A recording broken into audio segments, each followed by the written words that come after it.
The wind howled through the streets of Manhattan like a wild animal, pushing sheets of snow sideways across the pavement. It was the kind of winter storm that made even the bravest New Yorkers think twice about stepping outside. The city that never sleeps had finally been forced into an uneasy quiet, with most people huddled safely in their warm apartments and townhouses. But not everyone had that luxury. Williams pressed forward through the blinding white curtain of snow, her thin coat doing little to protect her from the biting cold. In each arm she held a baby bundled in whatever blankets she could find. The twins, barely 8 months old, whimpered against her chest as she struggled to keep them sheltered from the storm. Her fingers had long ago gone numb and her legs felt like they might give out at any moment, but she couldn't stop. She had to get them somewhere warm. The Bobbies, James and Julia, had been crying for the past hour, had tried everything to soothe them, but the cold was too much for their tiny bodies. She could feel them shivering against her, and the sound of their distress cut through her heart more painfully than the icy wind. She pulled them closer, trying to share what little body heat she had left. Had been working as a maid for various families in the city for the past 3 years, ever since she arrived from Georgia.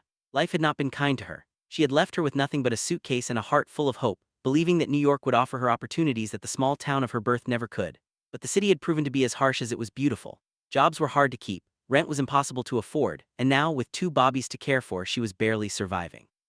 The twins weren't even hers by birth. They belonged to her younger sister, who had died in a car accident 6 months ago, had been the only family left, so she took them in without hesitation. But raising 2 infants on a maid's salary in one of the most expensive cities in the world was like trying to hold water in her bare hands. No matter how hard she worked, there was never enough. Today had been supposed to be her day off, but Mrs. Henderson, one of her employers, had called her in for an emergency cleaning job. The pay was good and couldn't afford to say no. She had left the twins with her elderly neighbor Mrs., who usually watched them for a few dollars when had to work. But when returned to pick them up, she found Mrs.'s apartment dark and a notice on the door saying the old woman had been taken to the hospital. Panic had set in immediately, knocked on every door in the building, but no one answered. Either people weren't home or they simply didn't want to get involved. She had no choice but to bundle up the Bobbies and head out into the storm to get them back to her own apartment across town. The buses had stopped running, and she didn't have money for a taxi even if one would stop for her in this weather. So here she was, trudging through knee-deep snow, her body screaming for rest, her mind racing with worry. What if she couldn't make it? What if something happened to the Bobbies? The thoughts terrified her, but she pushed them away and focused on putting one foot in front of the other. The street she was on was lined with luxury townhouses, the kind of places where investment bankers and corporate executives lived. Warm light glowed from behind expensive curtains and could imagine the comfortable scenes inside. Families gathered around fireplaces, children playing with expensive toys, hot meals being served at dining tables that cost more than she made in a year. It was a different world, one she cleaned but would never belong to. Her foot caught on something hidden beneath the snow and she stumbled forward. For a terrifying moment she thought she would fall, that she would drop the Bobbies onto the frozen ground. But somehow she managed to catch herself, though the movement sent a sharp pain shooting through her already aching legs. Julia let out a sharp cry and James joined in immediately. Their little faces were red from the cold and tears froze on their cheeks. His own eyes burned with tears, though she refused to let them fall. She had to be strong. There was no one else. She whispered to the Bobbies, promising them they would be warm soon, promising them hot milk and dry clothes. She wasn't sure if she was trying to comfort them or herself. That's when she saw the car. It was a sleek black Mercedes, expensive and pristine despite the weather, pulling slowly down the street. For a moment felt a flash of hope. Maybe someone would help, but just as quickly reality set in. People like whoever owned that car didn't stop for people like her. They looked the other way and kept driving to their warm garages and heated homes. But then something unexpected happened. The car slowed even more and through the blur of snow saw the brake lights glow red. The vehicle stopped completely just a few feet ahead of her. Inside the Mercedes, Alexander Pierce sat in the back seat, his attention pulled from his phone by something his driver had said. Alexander was a billionaire by any measure, the CEO of Pierce Industries, a technology and investment firm that had made him one of the wealthiest men in the country before he turned 40. He was on his way home from a late meeting, exhausted and ready for a glass of scotch and the solitude of his penthouse apartment. His driver, a man named Thomas who had worked for the Pierce family for over 20 years, had suddenly slowed the car. Alexander looked up, irritated at the delay. "What is it, Thomas?" "Sir, there's a woman out there in the storm. She's carrying what looks like 2 Bobbies." Alexander leaned forward to look through the tinted window. At first, he could barely see anything through the heavy snowfall, but then he spotted her. A figure hunched against the wind, struggling forward with obvious difficulty, two small bundles clutched to her chest. His first instinct was the one he had cultivated over years of insulating himself from the city's endless parade of need. Keep driving. Call 911 if it seemed serious, but don't get personally involved. He had learned that lesson early in his career after being approached by what seemed like thousands of people with hard luck stories, each one looking for a handout or a favor from the rich man. But something made him pause. Maybe it was the way the woman stumbled, nearly falling.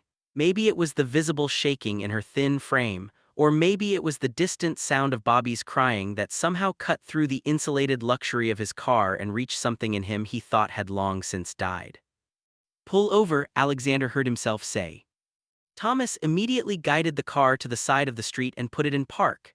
Alexander sat there for a moment, wondering what he was doing. This wasn't like him. He was a man who operated in boardrooms and investment portfolios, not messy human drama on snowy streets, but his hand was already reaching for the door handle. The cold hit him like a physical blow when he stepped out of the car. He was wearing an expensive wool coat, cashmere scarf, and Italian leather gloves, but none of it seemed adequate against the fury of the storm. How this woman was surviving in what looked like a threadbare jacket, he couldn't imagine. She was closer now, nearly level with his car, but she seemed to be looking down at the bobbies, not noticing him standing there. Alexander took a step toward her, then another, until he was directly in her path. "Miss," he called out, his voice nearly lost in the wind. "Miss, do you need help?" His head snapped up, and for the first time Alexander got a clear look at her face.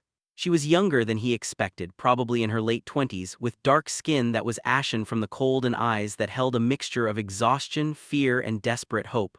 But there was something else there too, a dignity and strength that surprised him. She stared at him for a moment, clearly trying to process this unexpected encounter. Her lips moved, but no sound came out at first. She was shivering so violently that Alexander wondered if she could even speak. "I'm sorry," she finally managed, her voice barely audible over the wind. "I'm just trying to get home, I don't want any trouble." The fact that her first concern was not wanting trouble said more about her life than Alexander wanted to think about. What kind of experiences had taught her to apologize for existing, even in a moment of obvious crisis? "You're not in trouble," Alexander said quickly, taking another step closer. "But you and those bobbies are going to freeze to death if you stay out here. My car is warm, let me give you a ride." Looked at him with suspicion. Of course she would be suspicious. A strange man offering help in the middle of a snowstorm. Every instinct for self-preservation that she had developed as a woman alone in a big city would be screaming at her to refuse. "I don't know you," she said, pulling the bobbies closer to her chest in a protective gesture. "You're right, you don't. My name is Alexander Pierce. This is my driver, Thomas." He gestured to the older man who had now stepped out of the car as well, holding an umbrella that was doing little against the sideways snow. "We're not going to hurt you, but those bobbies need to get out of this storm now, please." It was the please that seemed to reach her, or maybe it was simply that her body had reached its absolute limit. Either way, shoulders sagged slightly and she gave a small nod. Thomas immediately moved forward, offering his arm to support her. Accepted it gratefully, her legs clearly struggling to keep her upright. Alexander opened the back door of the Mercedes, and between the two men, they helped her and the bobbies into the warmth of the car's interior. The change in temperature was immediate and dramatic. Gasped as the heated air hit her frozen skin, and the bobbies, sensing the warmth, began to cry even louder. Alexander slid into the seat across from her, trying not to stare but unable to look away from the scene. Up close he could see that the blankets wrapped around the bobbies were thin and worn, that the woman's coat had holes in it, that her shoes were soaked through and falling apart. Thomas got back into the driver's seat and immediately cranked up the heat even higher. He pulled off his own coat and passed it back to Alexander, who understood the gesture and offered it too. "For the bobbies," he said gently. Took it without protest, her frozen fingers fumbling to wrap it around the crying infants. As she worked, Alexander noticed her hands, red and raw from the cold, with calluses that spoke of hard physical labor. "Where do you live?" he asked. "We'll take you home." Gave an address in a neighborhood that Alexander knew by reputation but had never visited. It was one of the areas in the city, known for crowded housing and high crime rates. It was also at least 5 miles away, which meant she had been planning to walk through a blizzard with two bobbies for over an hour in the best conditions. In this storm, it might have taken her 3 or 4 hours if she made it at all. That's quite a distance, Alexander said, trying to keep the shock out of his voice. Thomas, you know where that is. Yes, sir, Thomas replied, already pulling the car back onto the road with the skilled handling of someone who had been driving in New York for decades. Silence fell in the back of the car, broken only by the Bobbies' crying, which was gradually subsiding as they warmed up. Was focused entirely on them, checking their faces and hands, adjusting their blankets, whispering soft words of comfort. Alexander watched her, fascinated despite himself. He had been around plenty of mothers in his life, mostly the wealthy wives of his business associates who had nannies and pairs to do the actual work of. But this was different. There was an intensity to the way this woman cared for these Bobbies, a fierce protectiveness that suggested they were her entire world. How old are they? Alexander found himself asking. Looked up at him, seeming surprised that he was still paying attention. 8 months, they're twins, James and Julia. They're beautiful, Alexander said and meant it. Now that they were warming up and calming down, he could see that they were indeed lovely children with big dark eyes and chubby cheeks. Thank you, said softly. Then, as if she felt she owed him more explanation, she added, they're my niece and nephew. My sister passed away, so I'm taking care of them now. There was a world of pain in that simple statement. Alexander had learned over the years to read people, to understand what they weren't saying as much as what they were. This woman was alone, raising 2 Bobbies that weren't hers by birth but were clearly loved as if they were. She was struggling, that much was obvious from everything about her situation, but she hadn't given up. She was still fighting. I'm sorry for your loss, Alexander said, and was surprised to find that he genuinely meant it. He had said those words thousands of times in his life, the automatic response to news of death that was expected in business and social situations. But this time, looking at this exhausted woman holding 2 Bobbies that would have frozen to death without her determination to keep them safe, he felt the meaning behind the words. Nodded, blinking rapidly as if fighting back tears. Thank you, she was all I had, now they're all I have. The car moved through the snowy streets, passing by the glittering luxury of Manhattan's Upper East Side, through Midtown with its dark and closed shops, and gradually into neighborhoods that grew progressively less prosperous. Alexander watched the transition through the window, seeing the city he thought he knew revealing layers he usually never glimpsed from his insulated world of boardrooms and penthouses. He looked back at who had finally relaxed slightly now that the Bobbies were warm and quiet. She had let her head fall back against the leather seat, her eyes closed, her face still showing the strain of what she had been through. In the soft light of the car's interior, Alexander could see that she was striking, with high cheekbones and full lips, despite the exhaustion that lined her features. What's your name? He asked softly, not wanting to startle her. Her eyes opened, focusing on him with an expression he couldn't quite read. Williams. Well, Williams, you're one of the toughest people I've ever met. What you were doing out there in that storm with those Bobbies, that took incredible courage. Let out a short, bitter laugh. It wasn't courage, it was necessity, there wasn't anyone else. Those 5 words hung in the air between them, heavy with meaning. There wasn't anyone else. Alexander thought about his own life, surrounded by employees, associates, distant relatives who called when they wanted something. He had people, but could he say he had anyone who would walk through a blizzard for him, who would risk everything? The car slowed as they entered the neighborhood. Alexander looked out at the buildings, most of them old and poorly maintained, with broken windows and graffiti-covered walls. Snow had covered some of the worst of it, giving the street an almost peaceful quality, but he could imagine what it looked like in daylight. Thomas pulled up in front of a particularly run-down apartment building, its brick facade crumbling and its front steps covered in uncleared snow. This is it, said, already gathering the Bobbies to her chest. She carefully removed Thomas's coat from around them and tried to hand it back to Alexander. Thank you so much for the ride, you probably saved our lives tonight. Alexander took the coat but found himself reluctant to simply let her walk away into that building, back to whatever difficult life she was living. It wasn't like him to get involved, to care beyond the immediate moment, but something about this situation, about her, had gotten under his skin. Wait, he said as she reached for the door handle. How will you manage? Do you have food, heat in your apartment? His expression closed off, pride warring with her obvious need. We'll be fine, I get paid tomorrow. Which meant they probably didn't have much of either right now. Alexander made a decision, one that he would later look back on as the moment that changed everything. Thomas, do you have cash? His driver, who had been silently observing the entire exchange, immediately reached for his wallet. I have about $300, sir. Give it to her, and here. Alexander pulled out his own wallet, extracting all the cash inside, which amounted to nearly $1,000. He rarely carried cash, but he had just come from a business dinner where he had needed to tip generously. He held the money out too, who stared at it as if he were offering her a snake.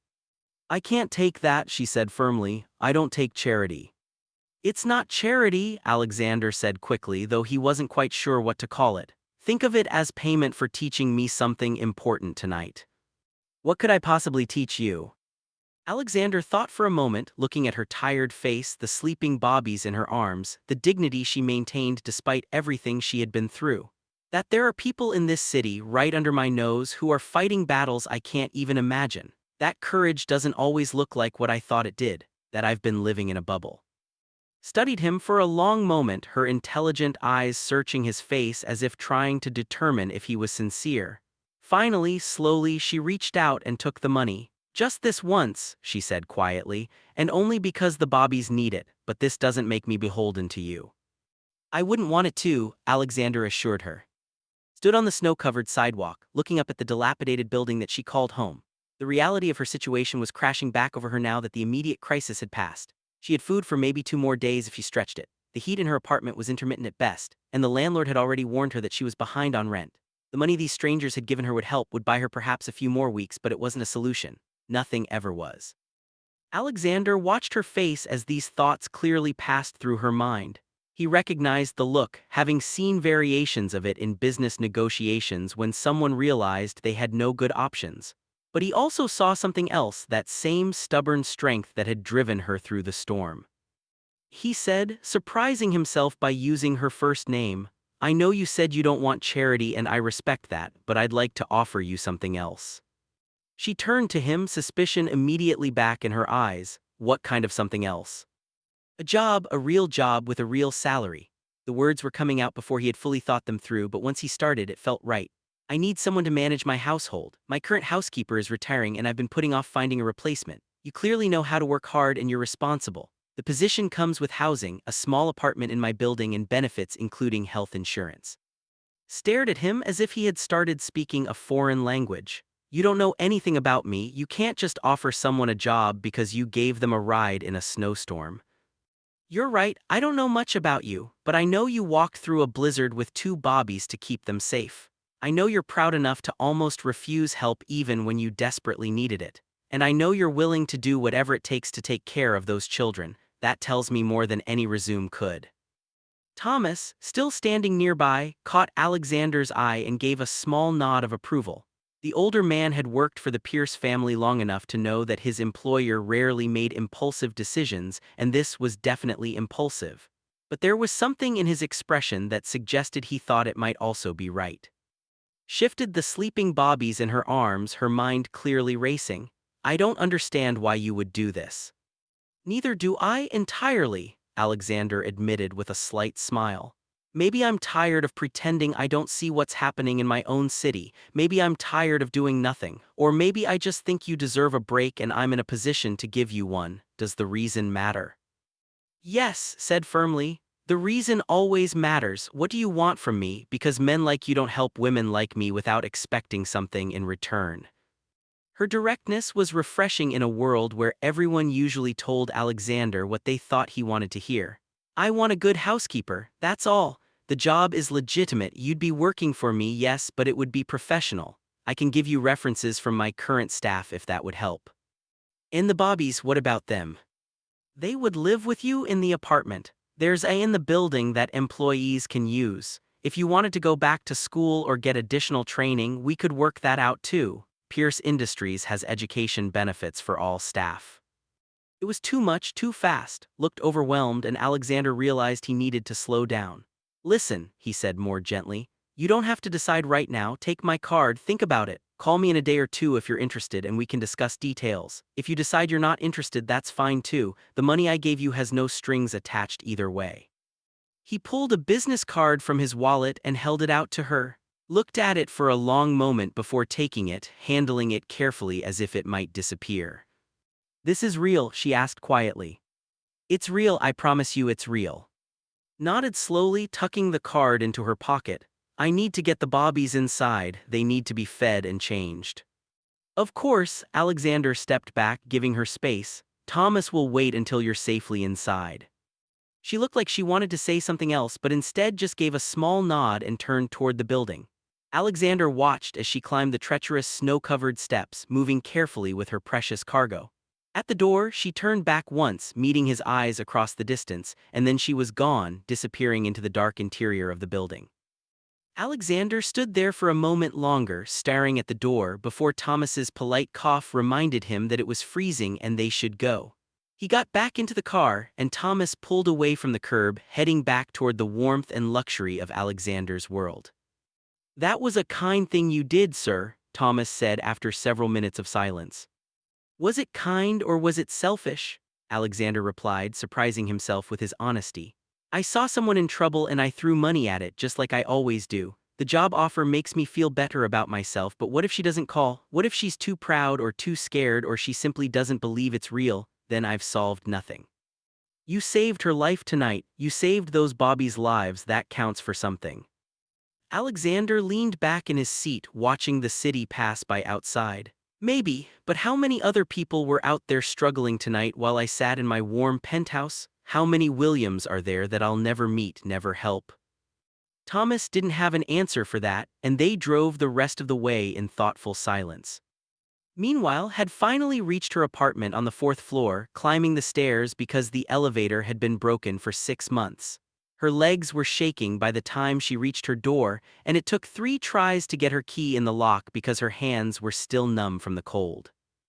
The apartment was tiny, barely bigger than a hotel room, with a kitchenette along one wall, a bathroom smaller than most closets, and just enough space for her bed and a crib for the twins. It was cold, the ancient radiator clanking but producing little heat. Could see her breath in the air. She laid the bobbies on her bed, still bundled in their blankets, and immediately went to turn on the small space heater she had bought at a thrift store. It barely worked, but it was better than nothing. Then she checked the diaper bag, relieved to find she still had a couple of bottles prepared. She warmed them under hot water from the tap and fed the bobbies, watching their little faces as they ate hungrily. As they fed, let herself collapse onto the bed beside them, utterly exhausted. Her entire body ached and she was still cold despite being inside, but the bobbies were safe. That was what mattered. She pulled the business card from her pocket and looked at it in the dim light from her one working lamp. Alexander Pierce, CEO, Pierce Industries. The address listed was in the most expensive part of Manhattan. She turned it over, half expecting it to be blank or fake, but there was a handwritten phone number on the back and a note that said call anytime. Set the card on the tiny table beside her bed, not sure what to make of it. Jobs that seemed too good to be true usually were. She had learned that lesson the hard way more than once since coming to New York, but something about Alexander Pierce had seemed genuine. The way he looked at her hadn't been the way men usually looked at her, with either pity or predatory interest. He had looked at her like she was a person, like her struggles mattered. Still, she knew better than to get her hopes up. She would make it through on her own, the way she always had. The money would help, would ease things for a few weeks at least. Maybe she could even catch up on rent and avoid eviction. That would be enough. That would have to be enough. The bobbies finished their bottles and drifted off to sleep, full and warm and safe. Carefully moved them to their crib, tucking blankets around them before collapsing back onto her own bed. She should change out of her wet clothes, should try to find something to eat, but she was simply too tired. Within minutes she was asleep. Her last conscious thought was of warm cars and unexpected kindness. The next morning woke to the sound of the twins crying. Pale winter sunlight was filtering through the thin curtains, and when she checked her phone she was shocked to see it was past 9 in the morning. She never slept that late. Her body must have simply shut down from exhaustion. She tended to the bobbies, changing their diapers with the last ones from the package, then looked in her nearly empty refrigerator. Half a carton of milk, a few eggs, some bread that was starting to go stale. She could make that work for breakfast at least. As she fed the twins their morning bottles and scrambled an egg for herself, his eyes kept drifting to the business card on the table. In the harsh light of morning, the whole encounter felt almost dreamlike. Had it really happened? She checked her pocket and found the money still there, nearly $1,300. It had definitely happened. Spent the day doing what she always did, taking care of James and Julia, trying to stretch her meager supplies, avoiding thinking about the future too hard because it was overwhelming. But the card sat there on the table, impossible to ignore. By evening, curiosity got the better of her. She sat down with her battered laptop, the one thing of value she still owned, and looked up Pierce Industries. What she found made her breath catch. Alexander Pierce wasn't just wealthy. He was one of the richest men in America, a self-made billionaire who had built a technology and investment empire from nothing.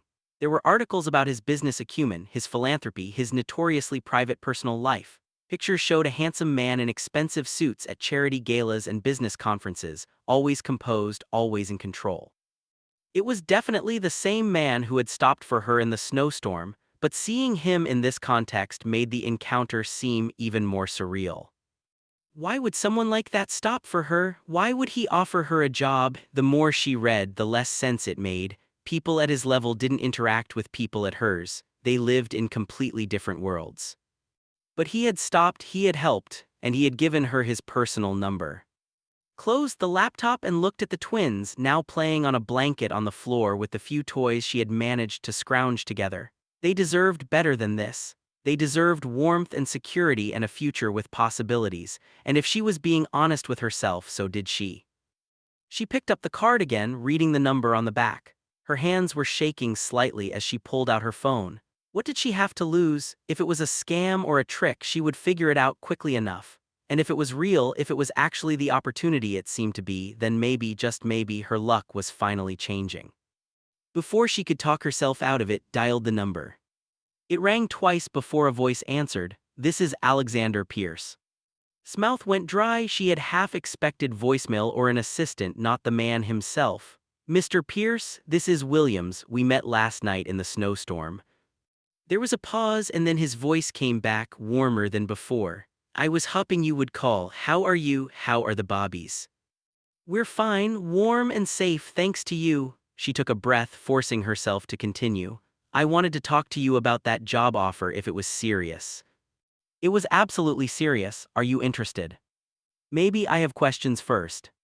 "Of course you do, that's smart. Why don't you come to my office tomorrow? We can discuss everything in detail. You can see where you'd be working if you accept, and you can make an informed decision. Would that work?" Thought about her schedule. She had a cleaning job in the afternoon, but her morning was free. "I could come in the morning, but I'd have to bring the twins." "That's not a problem at all. Does 10 o'clock work? I'll text you the address." 10 o'clock is fine. Could hear the Bobbies starting to fuss, needing attention. "I should go." "Of course, I'll see you tomorrow, and I'm glad you called."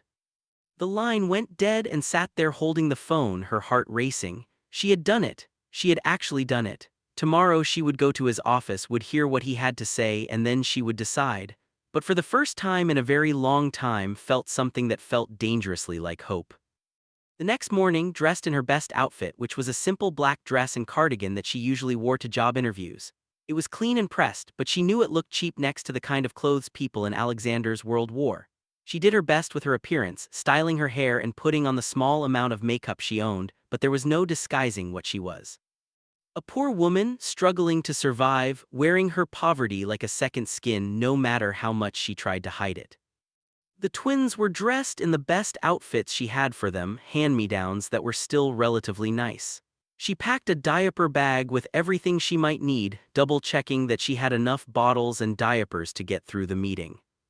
The address Alexander had texted her was in Midtown, in one of those gleaming glass towers that had cleaned before but never entered as anything other than staff. She took the bus, unable to afford a taxi, and arrived 15 minutes early, not wanting to be late. The lobby of the building was all marble and steel, with modern art on the walls and a security desk that looked more official than anything had ever seen. She approached nervously, the twins in their double stroller drawing looks from the well-dressed people hurrying through the space. "I'm here to see Alexander Pierce," she told the security guard, a stern-looking man who examined her with clear skepticism. "Do you have an appointment?" "Yes, 10 o'clock, my name is Williams." The guard checked his computer, his expression shifting to surprise. "You're on the list, 42nd floor, executive suite, elevators are on the left." thanked him and pushed the stroller toward the elevators, feeling very out of place among the business people in their expensive suits and perfect hair. She kept her head high though, refusing to show how intimidated she felt. The elevator was so fast it made her stomach drop, and when the doors opened on the 42nd floor, she stepped out into a reception area that looked like something from a magazine. Everything was sleek and modern and expensive, from the furniture to the art to the view of the city through floor-to-ceiling windows. A young woman sat at a curved reception desk and she smiled warmly when she saw, "You must be Ms. Williams, Mr. Pierce is expecting you, please come with me." Followed the receptionist down a hallway, the stroller's wheels silent on the plush carpet. They passed offices where people worked at computers, conference rooms where meetings were taking place, all of it moving with the smooth efficiency of a well-oiled machine. Finally, they reached a set of double doors at the end of the hall. The receptionist knocked once, then opened them, gesturing for to enter. Alexander's office was enormous, with that same stunning view of the city, a massive desk, comfortable-looking seating areas, and lined with what looked like actual books rather than just decorative objects. Alexander himself stood by the window, and when he turned to greet her, was struck again by how different he looked in his natural environment. He was wearing a perfectly tailored charcoal suit that probably cost more than she made in 6 months, his dark hair styled, every inch the powerful executive. But when he smiled at her, it was the same genuine warmth from the night in the snowstorm. He said, crossing the room to greet her, "Thank you for coming, and these must be James and Julia." He crouched down to look at the Bobbies, who stared back at him with wide eyes. "They look much better than the last time I saw them." "They are better, thanks to you," felt awkward, not sure what to do with her hands or where to look. This office probably had more square footage than her entire apartment building. "Please sit," Alexander gestured to a comfortable-looking couch. "Can I get you anything? Coffee, water?" "Water would be nice, thank you." His throat was dry from nervousness. Alexander poured water from a pitcher on a side table, handing her a glass before sitting in a chair across from her. His movements were unhurried and realized he was trying to put her at ease. It wasn't working entirely, but she appreciated the effort. "So," Alexander began, "let me tell you exactly what I'm proposing and then you can ask whatever questions you need to. I want this to be completely transparent." The job was managing his household, which included his penthouse apartment, coordinating with other staff members and ensuring everything ran smoothly. The salary was more than double what currently made from all her various cleaning jobs combined. The benefits included full health insurance, not just for her but for the twins too, a retirement plan, paid vacation, and access to the building's facility. But the real shock came when Alexander mentioned the living arrangements. The apartment that came with the position wasn't some tiny room in a basement or a cramped studio. It was a 2-bedroom unit in the same building, just a few floors below his penthouse, with modern appliances, heat that actually worked, and enough space for her and the twins to live comfortably. Listened to all of this with growing disbelief. It was too much, it couldn't be real. "Why?" she finally asked, interrupting his description of the benefits package. "I need to understand why you're doing this. This is way more than just giving someone a job, this is changing someone's life. Why mine?" Alexander sat back in his chair, considering his answer carefully. "Do you want the honest answer or the one that makes me sound better?" "The honest one, always." "Okay, honest answer. I've spent the last 15 years building an empire, making more money than I could spend in 10 lifetimes, living in a bubble where everyone wants something from me and no one tells me the truth. 2 nights ago I saw something that reminded me that most people in this city, in this country, in this world, are struggling in ways I can't comprehend. And instead of just feeling bad about it for a few minutes and then forgetting, I wanted to do something real. Something that might actually matter." He leaned forward, his expression intense. "You didn't ask for my help, you didn't want charity. You were just trying to survive to keep those Bobbies safe with a strength and determination that honestly humbled me. So yes, partly I'm doing this because it makes me feel better about my own privilege, but I'm also doing it because you deserve a break and I can give you one without it costing me anything meaningful, so why not?" Absorbed this, appreciating his honesty even if it made her uncomfortable.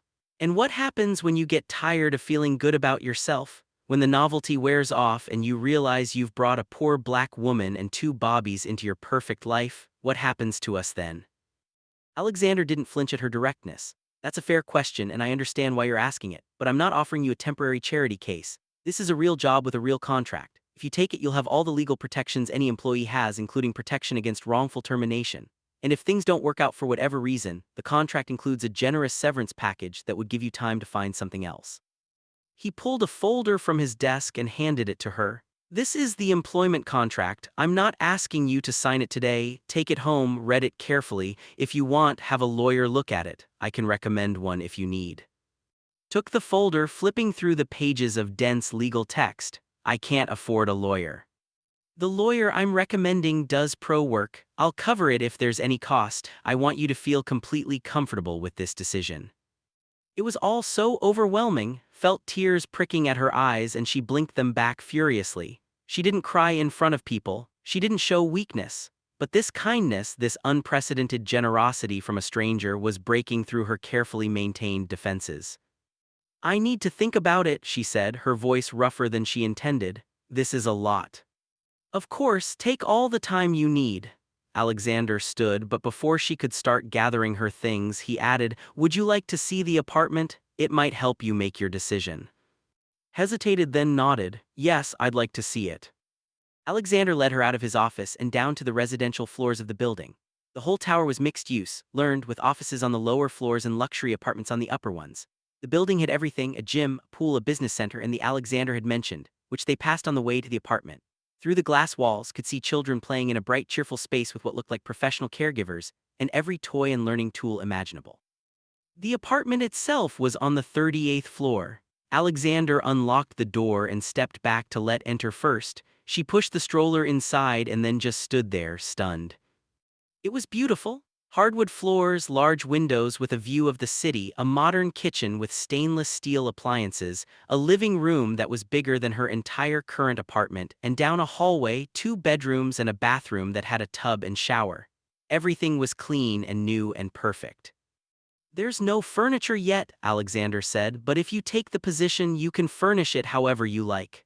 There's a budget for that, or if you have your own furniture you want to bring, that's fine too. Walked through the space slowly, the twins cooing happily in their stroller.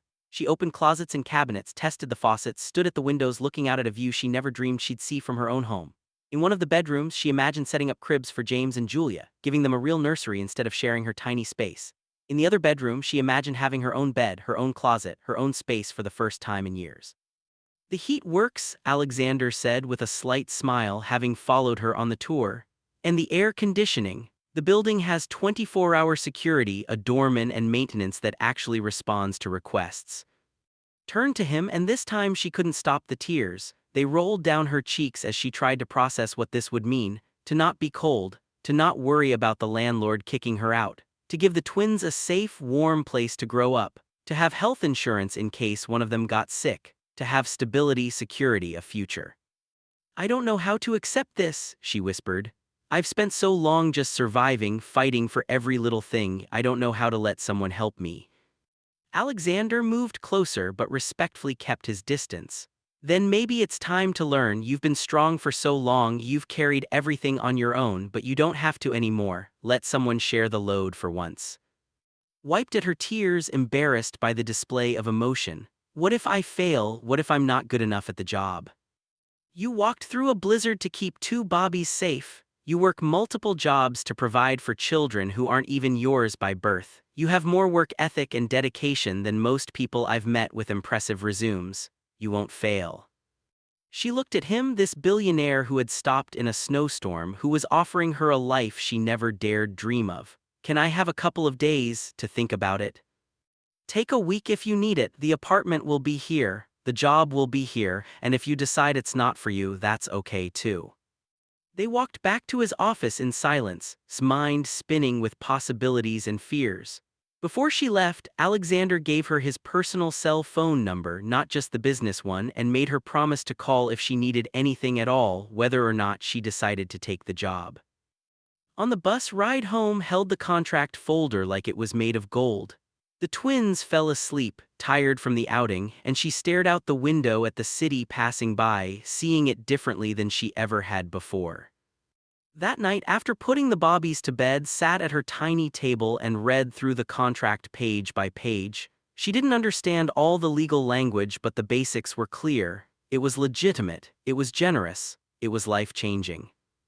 But taking it meant trusting Alexander Pierce, meant believing that his kindness wasn't a trick or a trap, meant accepting that maybe, just maybe, good things could happen to her. That was the hardest part.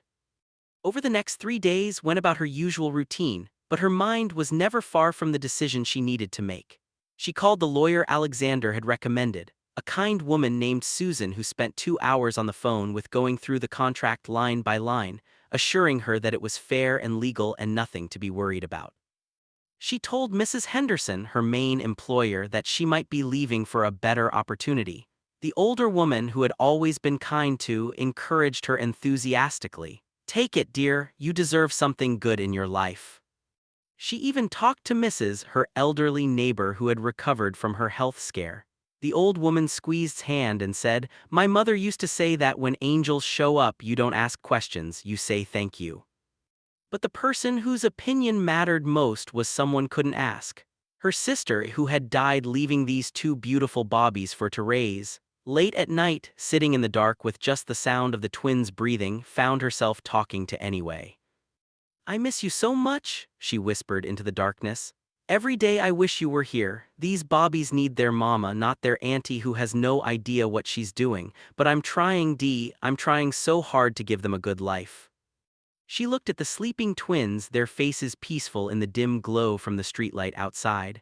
"Someone wants to help us. A stranger who doesn't owe us anything wants to give us a real chance. And I'm scared because what if I mess it up? What if I don't deserve it? What if it all falls apart?"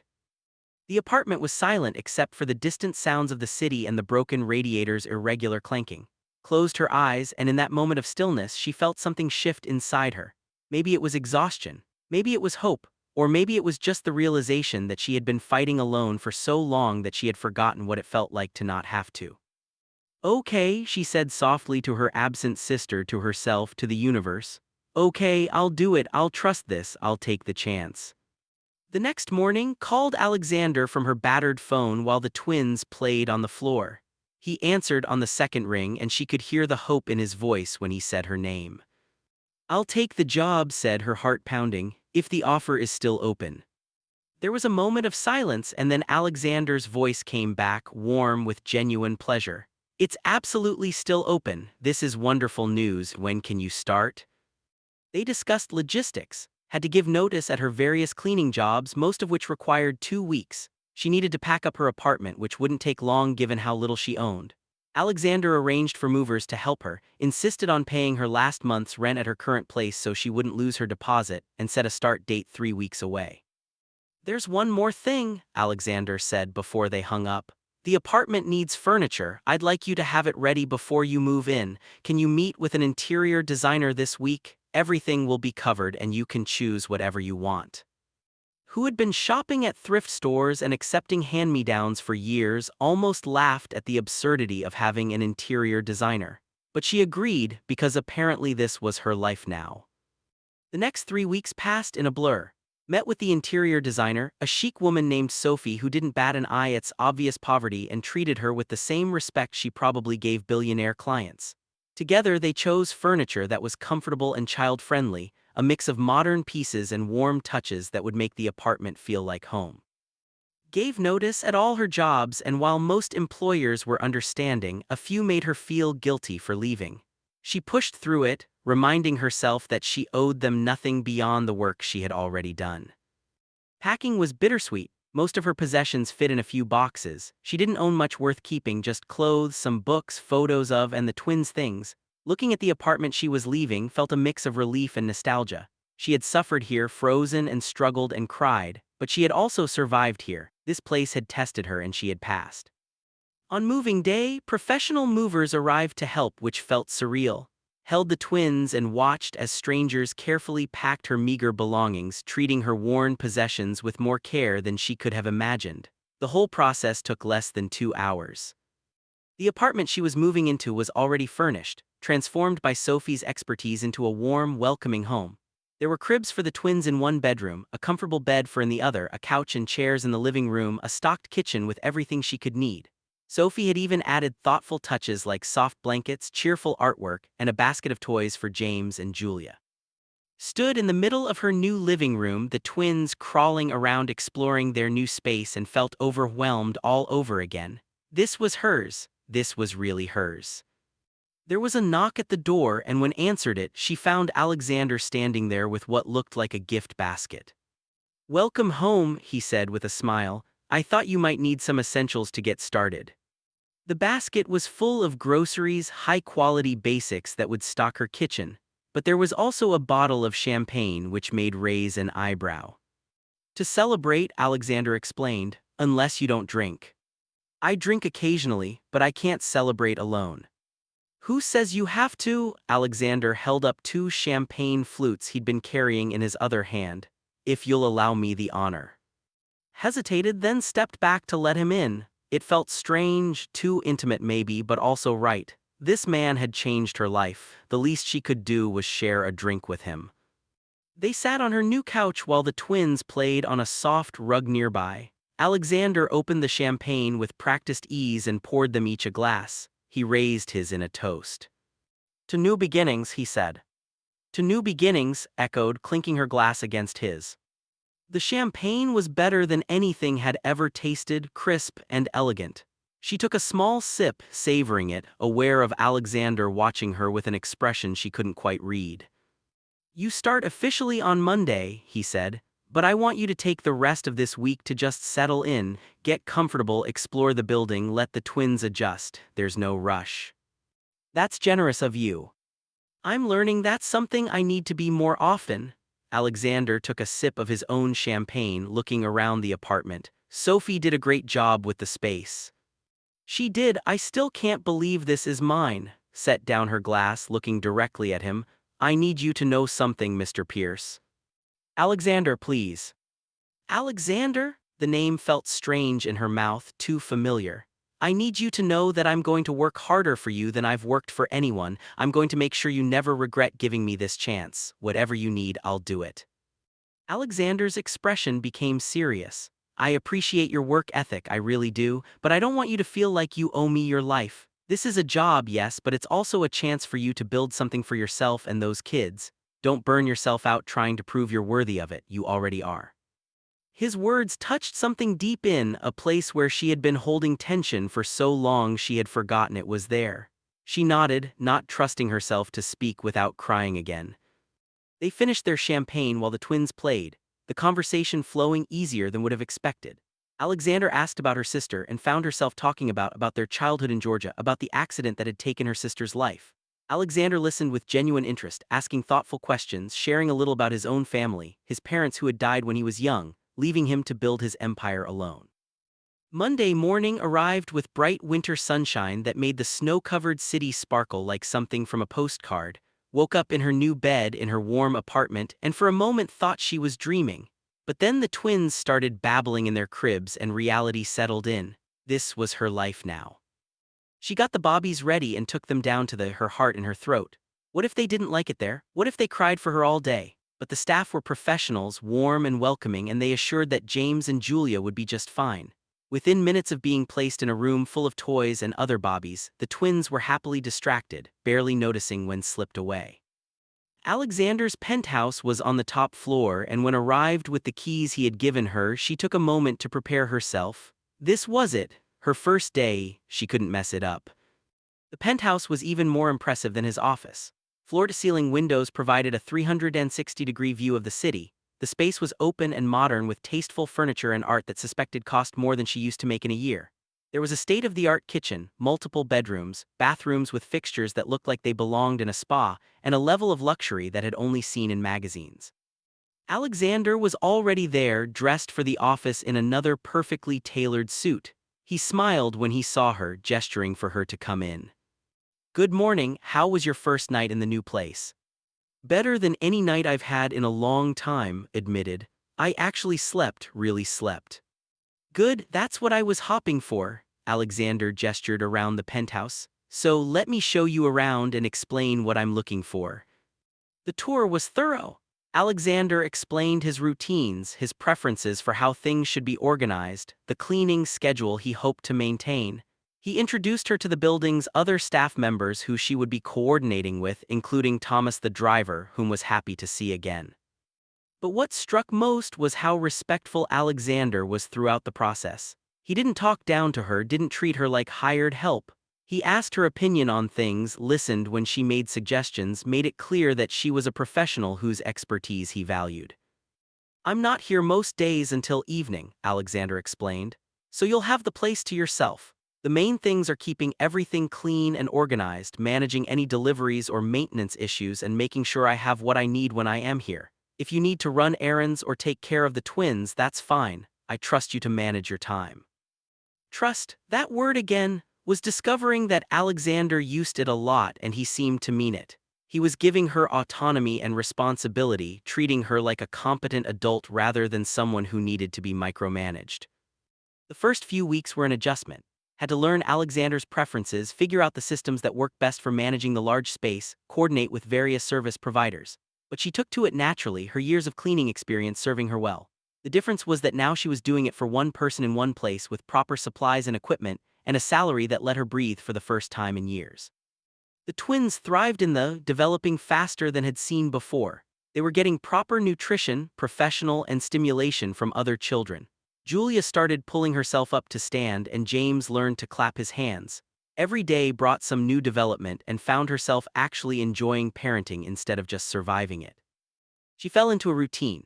Mornings were spent taking care of Alexander's penthouse, afternoons were for errands and spending time with the twins, and evenings were when Alexander would come home and would make sure everything was ready for him. Sometimes he arrived with colleagues for dinner meetings, and would coordinate with the caterers or cook something herself when he requested it. Other times he came home alone, looking exhausted, and would just want things to be quiet and peaceful. Found herself learning his moods, understanding when he needed conversation and when he needed silence. There was something intimate about caring for someone's personal space, learning their habits and preferences.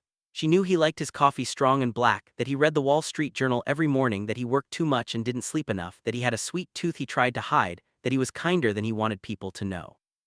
One evening, about 6 weeks into her employment, was finishing up in the kitchen when Alexander came home earlier than usual.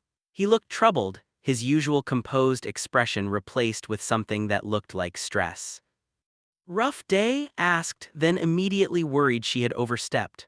But Alexander just nodded, loosening his tie as he walked to the windows overlooking the city. "You could say that. Deal fell through that I'd been working on for months. Sometimes business is just politics and ego dressed up as capitalism." Finished wiping down the counter, unsure if he wanted her to leave or stay. But instead of dismissing her, Alexander turned back to her.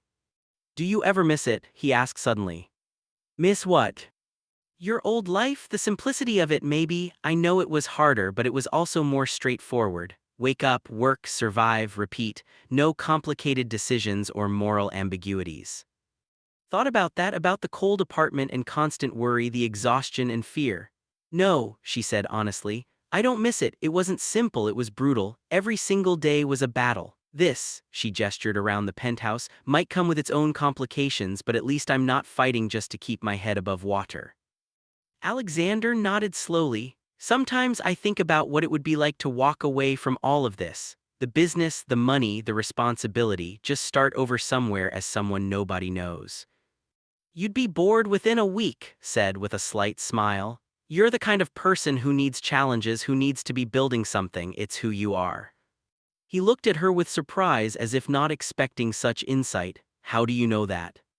"Because I've been watching you for 6 weeks. I see how you are even when you think nobody's paying attention. You can't sit still. You're always thinking about the next move, the next problem to solve. That's not a bad thing, it's just who you are." Alexander was quiet for a long moment and worried again that she had said too much. But then he smiled, a real one that reached his eyes. "You're very perceptive. Has anyone ever told you that?" "Not really, most people don't ask what I think." "Then they're missing out." Alexander moved toward the kitchen, opening the refrigerator. "Have you eaten dinner?"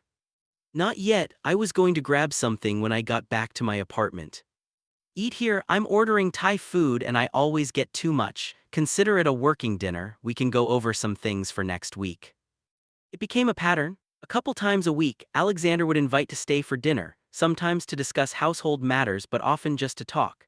She found herself looking forward to those evenings, to conversations that ranged from politics to philosophy to silly debates about movies and music. Alexander was smart and funny and surprisingly easy to talk to when he let his guard down. Knew it was unusual, knew that employers and employees didn't typically become friends. But their relationship had never been typical, starting as it did with a rescue in a snowstorm. And Alexander seemed to genuinely value her company, her perspective from a world he had never experienced. For her part, was learning that billionaires were just people, albeit people with extraordinary resources and pressure. Alexander dealt with problems she couldn't imagine, made decisions that affected thousands of employees and millions of dollars. But he also got tired, got frustrated, needed someone to talk to who didn't want anything from him. One evening in late February was reading to the twins before bedtime when there was a knock at her door. She opened it to find Alexander standing there and immediately knew something was wrong. His face was pale, his usual composure shattered. "Can I come in?" he asked quietly. Of course, stepped back, letting him enter. The twins, recognizing him from his occasional visits, waved and babbled greetings. Alexander smiled at them, but it didn't reach his eyes. "I'm sorry to bother you after hours," he said. "I just needed to talk to someone and I realized you're the only person I trust to be honest with me." Gestured to the couch. "Sit, tell me what happened." Alexander sat, and for the first time since she had known him, he looked lost. "I found out today that my CFO has been embezzling from the company, millions of dollars over the past 3 years. He was my friend, someone I trusted completely, and he's been stealing from me the whole time." Sat down across from him, seeing the betrayal written across his face. "I'm sorry, that's terrible. The worst part is I should have seen it. I pride myself on being smart, on seeing angles other people miss, and I was completely blind. He was taking money right under my nose and I had no idea." Alexander ran a hand through his hair, a rare gesture of frustration. "How do I trust anyone now? How do I know who's real and who's just playing me?" Thought about her own experiences with trust, with being let down and disappointed. "You can't know," she said finally. "Trust is always a risk. You can do your due diligence, you can be careful, but ultimately you have to decide if someone is worth the risk of believing in them. And if you're wrong, then you deal with it and move forward, but if you never trust anyone, you end up alone. Is that better?" Alexander looked at her, really looked at her with an intensity that made his heart beat faster. "Why are you different?" he asked softly. "Why do I trust you when I barely trust anyone else?" "Maybe because I've never wanted anything from you except a chance to take care of my family. I didn't seek you out, didn't try to get close to you for any reason other than you offered me help when I needed it. There's no angle, Alexander, I'm just grateful for what you've done for me." "It goes beyond gratitude though, doesn't it?" Alexander leaned forward, his expression searching.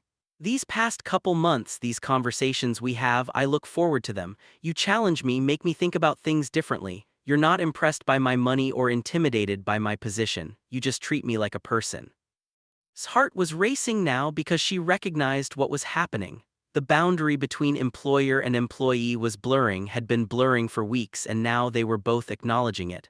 "What are you saying?" she asked carefully. "I'm saying that this thing between us, this friendship or whatever it is, matters to me more than I expected, more than it probably should." Alexander stood abruptly, packing to the window. "But I also know that I'm your employer, that there's a power imbalance here, and I would never want you to feel pressured or uncomfortable." Stood too, her mind racing.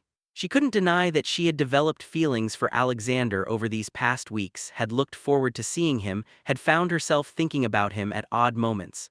But she had pushed those feelings down, told herself it was impossible, that people from their two worlds didn't have relationships that worked. "I'm not uncomfortable," she said quietly, "but I am confused. What exactly are you saying you want?" Alexander turned back to face her, and in his expression saw vulnerability she had never seen before. "I don't know. All I know is that meeting you was the best thing that's happened to me in a very long time, and I don't want whatever this is between us to just be a professional relationship. I want more, but I need to know if that's something you could even consider." His mind was spinning. Part of her wanted to say yes immediately, to explore these feelings that had been growing despite her best efforts to suppress them. But another part, the part that had learned to be cautious and protect herself, was warning her to be careful. "I need to think about this," she said finally. This is complicated, Alexander. My whole life has changed because of you. The power dynamic you mentioned is real. If something happened between us and it didn't work out, where would that leave me and the twins? You'd still have your job, your apartment. I would never take those away regardless of what happens between us personally. That's a promise. You can't promise that. If things ended badly, how could we possibly continue working together? Alexander moved closer to her and could see the earnestness in his eyes. Then, I'll put it in writing, an addendum to your contract that guarantees your position and housing regardless of any personal relationship between us. That way you're protected no matter what. It was a generous offer, perhaps too generous. Why would you do that? Because I don't want fear to stop us from exploring something that could be real, and because I care about you and those bobbies regardless of whether you return my feelings. You've already changed my life. You've made me think about things differently, see the world from perspectives I never considered. That's worth protecting.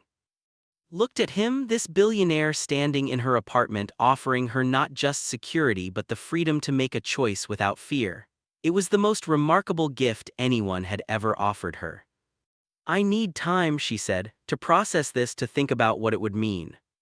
Take all the time you need, I'm not going anywhere. After Alexander left, sat on her couch for a long time, watching the twins sleep in their cribs, thinking about the impossible situation she found herself in. She had come to this city 3 years ago with nothing, had struggled and suffered and barely survived. Then a snowstorm and a chance encounter had changed everything. Now a man who could have anyone in the world was saying he wanted her. Not as an employee, not as a charity case, but as someone whose company he valued, whose presence in his life mattered. It seemed impossible. It seemed too good to be true. But hadn't that been what she thought about the job offer too? And that had turned out to be real. Thought about Alexander, about the person she had come to know over these past weeks. He was brilliant and driven, yes, but he was also kind and thoughtful and surprisingly vulnerable when he let his guard down. He listened to her opinions, valued her perspective, treated her as an equal despite the vast differences in their backgrounds and resources. With him, she didn't feel like the poor maid who got lucky. She felt like herself, like someone whose thoughts and feelings mattered. And if she was being completely honest with herself, she had fallen for him weeks ago. She had just been too afraid to admit it, too convinced that someone like her couldn't possibly be with someone like him. But maybe that was old thinking, based on a life where good things didn't happen to people like her. Maybe in this new life, in this new version of herself, different things were possible. The next day made her decision. She found Alexander in his penthouse that evening, working at his desk even though it was past 8 o'clock. He looked up when she came in, hope and apprehension warring in his expression. I've been thinking about what you said, began, her heart pounding, and I have some conditions. Alexander immediately closed his laptop, giving her his full attention. I'm listening. First, you meant what you said about protecting my position. I need that in writing with actual legal teeth, not just a promise. Done, I'll have my lawyer draw it up tomorrow. Second, we take this slow. I don't even know what a relationship with you would look like, and I need time to figure it out. No rushing, no pressure. Of course, whatever pace you're comfortable with. Third, and this is important, you have to understand that I come with baggage. I have 2 bobbies who depend on me, trauma from years of barely surviving, trust issues from people who let me down. I'm not some easy, uncomplicated option. I'm messy and complicated, and I might not be worth the trouble. Alexander stood and walked toward her, stopping just close enough that she could feel the warmth radiating from him. You walked through a blizzard with 2 bobbies to keep them safe. You've rebuilt your life from nothing. You've faced challenges I can't even imagine and came out stronger. You're not messy, you're real, and you're absolutely worth it. Felt tears prickling her eyes, that old defense mechanism of hers that kicked in when someone was kind. So what now? She asked softly. Over the next several months, and Alexander built something neither of them had expected to find. They were careful at first, mindful of the complications and conscious of maintaining professionalism during work hours. But in the evenings, when the business day was done, they would share meals and conversations that grew increasingly personal and meaningful. Alexander was true to his word about the legal protections.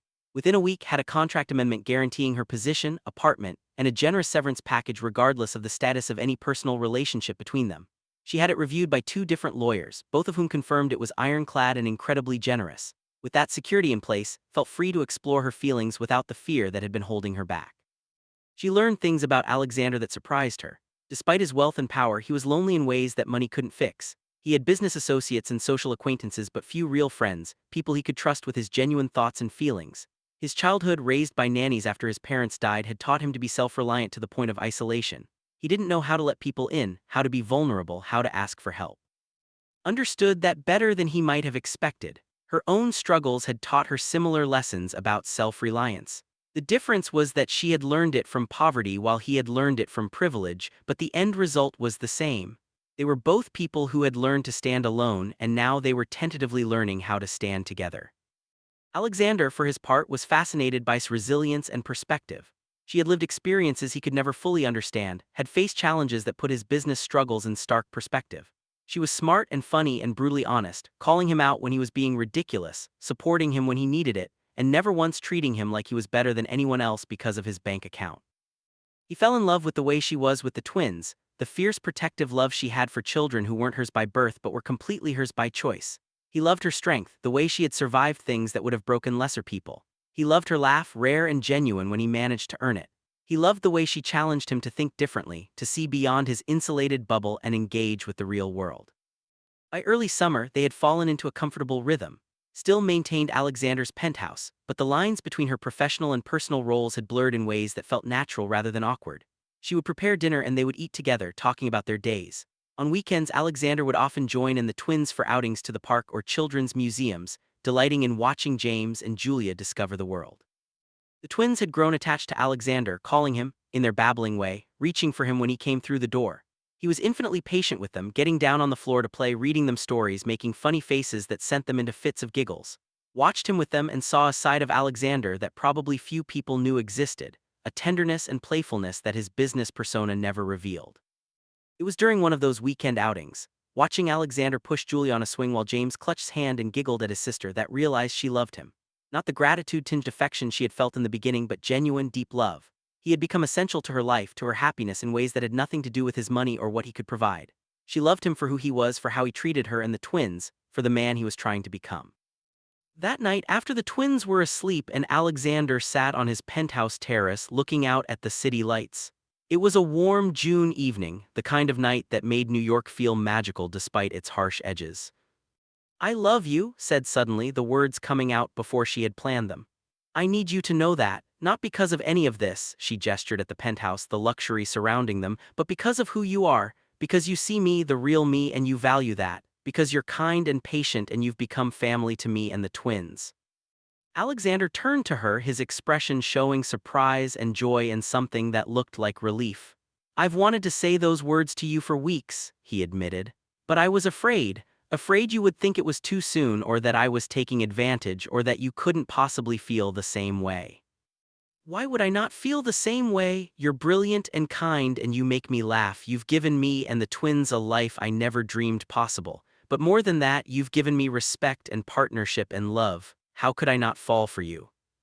Alexander reached for her hand, lacing his fingers through hers. "I love you, Williams. I think I've loved you since that night in the snowstorm when you were willing to walk through a blizzard for those bobbies. You're the strongest, most remarkable person I've ever met." They kissed then, tentative at first and then with growing passion.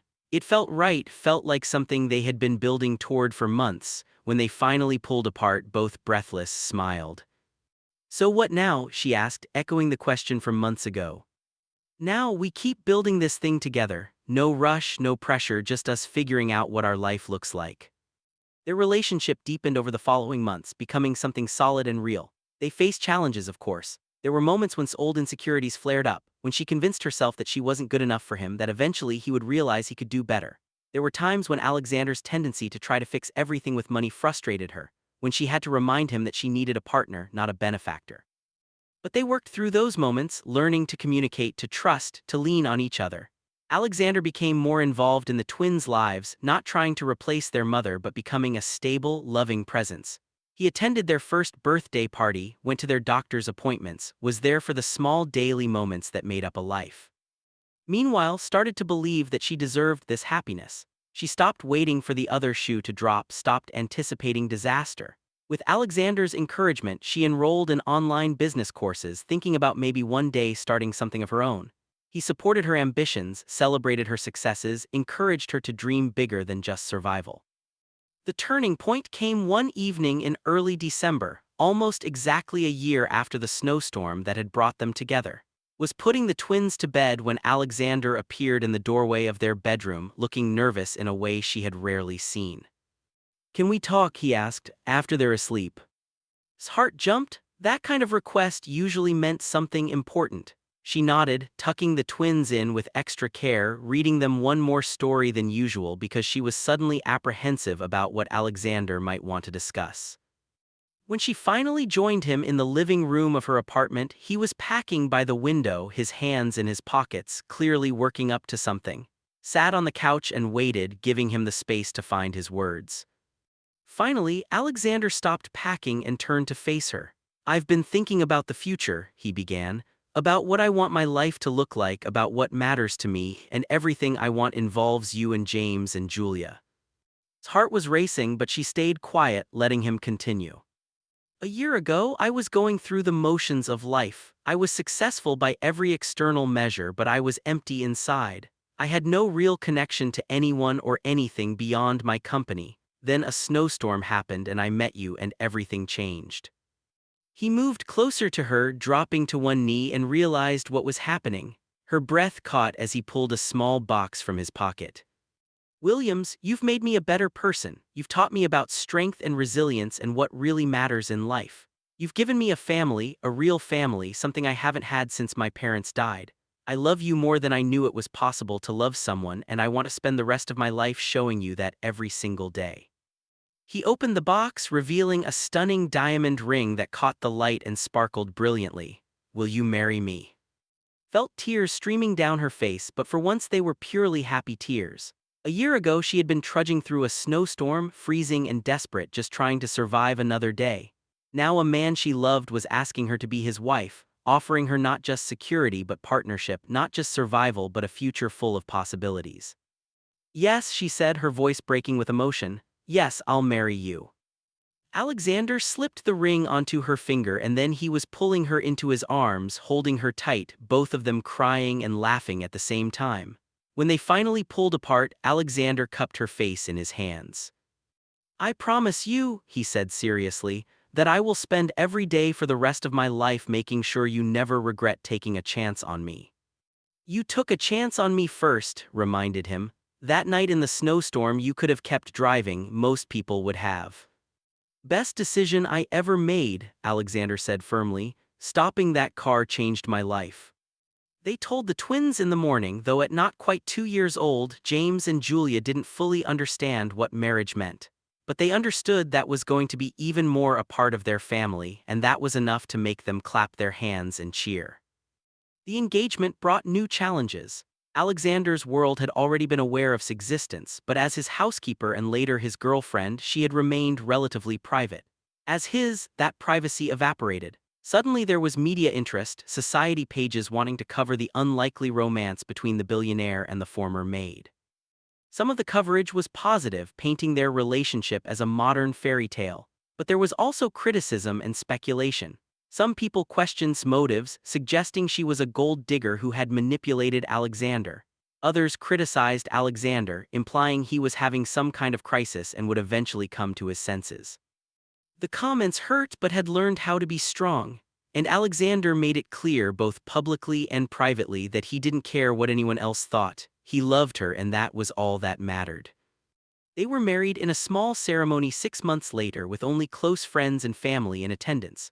Thomas, who had been there from the beginning, walked down the aisle. The twins served as adorable if chaotic ring bearers. And when Alexander and exchanged vows, promising to love and support each other through whatever life brought, there wasn't a dry eye in the room.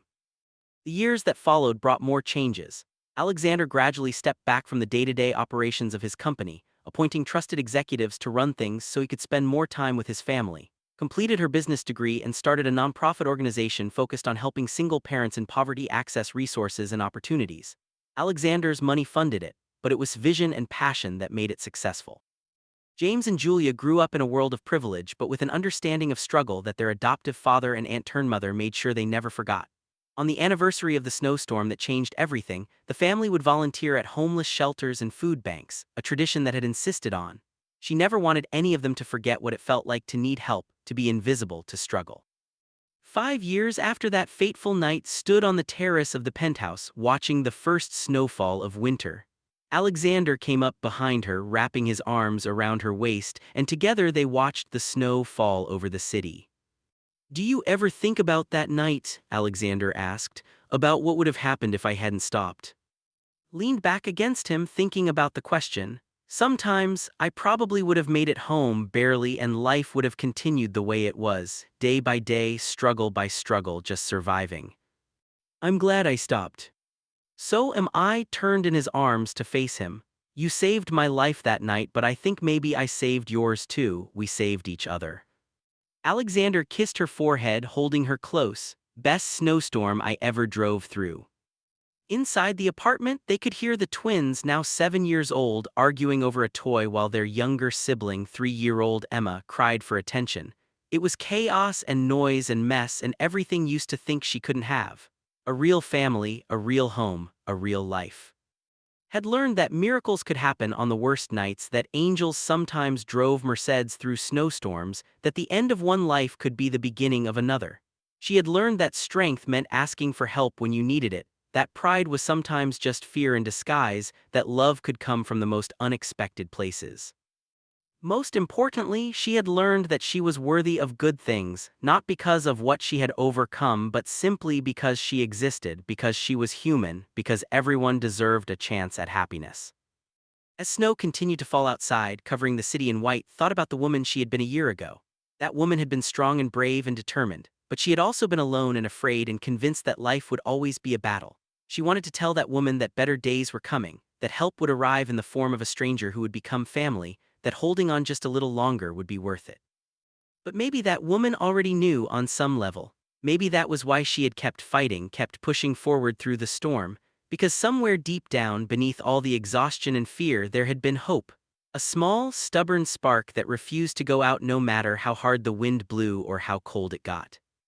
That hope had been justified, the storm had passed, the morning had come, and life, beautiful and complicated and full of love, had been waiting on the other side. Alexander pulled back to look at, seeing something in her expression. "What are you thinking about?" "About how much has changed, about how different my life is now." "Better?" he asked, though there was no real doubt in his voice. "So much better," confirmed, "better than I ever imagined it could be." They stood there together, watching the snow, listening to the sounds of their children inside, and felt grateful for chance encounters and snowstorms, and the courage it takes to accept help when it's offered. Life had taught them both hard lessons, but it had also given them incredible gifts. The intercom buzzed, announcing a visitor. It was a young woman with a baby, someone recognized from her nonprofit. She had called earlier saying she was in trouble and needed help, had told her to come over, that they would figure something out together. As went to let her in, Alexander smiled. This was who his wife was, someone who never forgot where she came from, who used her second chance to give others theirs. He had thought he was saving her that night in the snowstorm, but the truth was more complicated. They had saved each other, and now they were paying that gift forward. The woman came up with her baby, cold and scared and trying to be brave. Welcomed her in, got her something hot to drink, held the baby while the mother warmed up. And as Alexander watched his wife work her particular magic, offering hope and practical help in equal measure, he felt that familiar surge of love and admiration. He thought about the night they met, about the choice he almost didn't make to stop the car. How easily he could have driven past, convinced himself it wasn't his problem, stayed safe in his insulated world. That would have been the easy thing, the expected thing. But he had stopped, and that moment of compassion, that willingness to see another person's struggle and respond to it, had changed everything. It had brought him love and family and purpose. It had made him better, more human, more connected to the world around him. The young woman was crying now, relieved to have found help, and was talking to her quietly, promising that things would get better, that she wasn't alone. The baby cooed happily, warm and fed, unaware of the crisis his mother had been facing. James and Julia came running out to see what was going on, followed by little Emma toddling behind them. They were curious about the visitors, eager to help in whatever way children could. Alexander scooped up Emma, settling her on his hip, and thought about the family he had gained, the life he was living. It wasn't the life he had planned or expected, but it was so much better than anything he could have imagined. And it had all started with a simple decision on a snowy night to do the right thing, to help someone who needed it, to be human in a world that often rewarded being callous. As the evening wore on and they helped the young woman figure out her next steps, connecting her with resources and making sure she had a safe place to stay, caught Alexander's eye across the room. In that glance was understanding, shared history, and love. They had both been saved by kindness, and now they dedicated themselves to extending that same grace to others. Outside, the snow continued to fall, beautiful and relentless, covering the city in white. But inside, there was warmth and light and hope. There was family and purpose and love. There was proof that one moment of compassion could change everything, that angels came in unexpected forms, that miracles happened even in the worst storms. Williams, who had once been invisible, struggling alone in the cold, was now someone who could offer others the help she had once so desperately needed. Alexander Pierce, who had once lived in an isolated bubble of wealth and power, now understood that true success was measured in the lives you touched and the love you shared. Together, they had built something beautiful from a chance encounter on the worst night. They had created a family, a purpose, a life worth living, and every time it snowed, they would remember that night, that storm, that moment when everything changed. Because sometimes the worst storms bring the greatest blessings. Sometimes strangers become family. Sometimes help comes from the most unexpected places. And sometimes, if you're very lucky, one moment of compassion can change not just one life but many, rippling out into the world in ways you never anticipated. The snow fell softly outside, a reminder of where they had been and how far they had come. But inside there was only warmth, light, and the beautiful chaos of a life built on love, second chances, and the simple human choice to help someone in need. That was their story, born in a snowstorm, and it was still being written with every day they chose to live with open hearts and helping hands. And that thought, as she looked around at her family, at the young woman they were helping, at the life she had built from nothing, was the real miracle. Not that Alexander had stopped that night, though that had been the catalyst. The real miracle was that she had survived long enough to be saved, that she had kept fighting when everything seemed hopeless, that she had been brave enough to accept help when it was offered. Life had taught her that storms pass, that morning always comes, and that sometimes the darkest nights lead to the dawns. She would never forget the woman she had been, struggling through the snow with two bobbies, barely surviving. But she wasn't that woman anymore. She had become someone stronger, someone with the power to help others the way she had been helped. And as the evening wound down and their guests left with plans and hope and resources they hadn't had before, and Alexander put their children to bed, cleaned up the apartment, and settled in for the night. Tomorrow would bring new challenges and new opportunities to make a difference. But tonight, they were simply grateful. Grateful for snowstorms and second chances, grateful for courage and compassion, grateful for each other and the family they had built, grateful for the life they had created from the ashes of struggle and loneliness. The city outside their window sparkled with snow and lights, beautiful and harsh and full of people fighting their own battles. And somewhere out there were others who needed help, who needed someone to stop and see them, who needed hope. They couldn't save everyone, but they could save some, and that had learned was enough. That was everything. One person at a time, one act of kindness at a time, they could make the world a little warmer, a little kinder, a little more bearable. The snow continued to fall, soft and steady, covering the city in white. But inside, wrapped in each other's arms, and Alexander were warm and safe and loved. They had found each other in a storm, and together they had built a shelter that could weather anything life threw at them. And that was the real story. Not about a billionaire and a maid, but about two people who saw each other's humanity and responded to it. About courage and compassion and the transformative power of love. About second chances and new beginnings and the beautiful life that can grow from the darkest moments. The storm had passed, the morning had come, and life in all its messy, beautiful complexity continued to unfold. Together they were ready for whatever came next. Because they had each other, they had their family, and they had learned the most important lesson of all. That in this world we need each other, that no one makes it alone, that sometimes the bravest thing you can do is accept help when it's offered, and that the smallest act of kindness can change everything, creating ripples that spread far beyond what we can see or measure. As they drifted off to sleep, last thought was of that night in the snowstorm, of Alexander stepping out of his car, of the moment when her life changed forever. She would always be grateful for that moment, for his compassion, for the courage it took for both of them to build this life together. Tomorrow would bring new challenges and new joys. But tonight, there was only peace, love, and the quiet satisfaction of knowing they had found each other against all odds. The storm had brought them together, but love had kept them together. And that love, built on respect and partnership and genuine caring, would carry them through whatever storms lay ahead. The snow fell softly outside, a blanket of white covering the city. Inside, a family slept peacefully, safe and warm and loved. And somewhere in the universe, perhaps, two souls who had found each other in the darkness smiled at the light they had created together. That was their story, that was their miracle. And it had all started with one simple choice on the coldest night: to do the right thing, to help someone in need, to see another person's humanity and respond to it with compassion. Sometimes that's all it takes to change everything. One moment, one choice, one act of kindness in the middle of a storm. Now we have dinner, we talk, we get to know each other not as employer and employee but as two people who care about each other, and we see where it goes. By the time he left, felt like maybe they weren't just employer and employee. Maybe they were becoming something else, something she didn't have a name for yet. Friends seemed too simple a word, but it was a start. For the next 30 minutes, Alexander laid out the details of the position he was offering.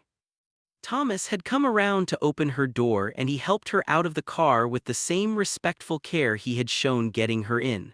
Alexander stepped out as well, suddenly unwilling to let this be the end of the encounter.